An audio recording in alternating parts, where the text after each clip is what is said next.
சங்கீதம் 27:3 எனக்கு விரோதமாக ஒரு பாளையம் இறங்கினாலும் என் இருதயம் பயப்படாது, என்மேல் யுத்தம் எழும்பினாலும் இதிலே நான் நம்பிக்கையாய் இருப்பேன்.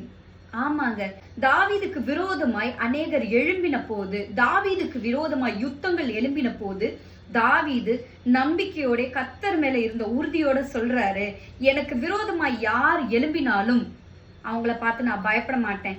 என் இருதயம் கலங்காது, என் இருதயம் கர்த்தரை நம்பி உறுதியா இருக்கும், என் இருதயம் திடமனதா இருக்கும், என் சத்துருக்களுக்கு முன்பாக தேவன் எனக்கு ஒரு பந்தையை ஆயத்தப்படுத்துவார் அப்படின்னு சொல்லிட்டு தாவீது சொல்றாருங்க. இன்றைக்கு உங்க வாழ்க்கையில ஒருவேளை நீங்க பல பேரால நெருக்கப்பட்ட நிலைமையில இருந்தீங்க அப்படின்னா, உங்களை பார்த்து கர்த்தருடைய வார்த்தை சொல்லுகிறது, திட மனதா இருங்கள். உங்களை சுற்றி எத்தனை பேர் பாளையம் இறங்கினாலும், உங்களை சுற்றி எத்தனை பேர் உங்களை நெருங்கி வந்தாலும், கர்த்தருடைய பலன் உங்களுக்கு பராக்கிரமம் செய்யும். கர்த்தருடைய கரம் உங்களுக்கு முன்பாக ஓங்கி நிற்கும். அந்த கரம் உங்களுக்கு எல்லாவற்றிற்கும் உங்களை நீங்களாக்கி ரட்சிக்க உண்மை உள்ளதா இருக்கு. விசுவாசத்தோட நீங்க தேவனை பிடிங்க. உங்க வாழ்க்கையில கர்த்தருடைய கரம் எப்பயுமே உயர்ந்திருக்கும். God bless you.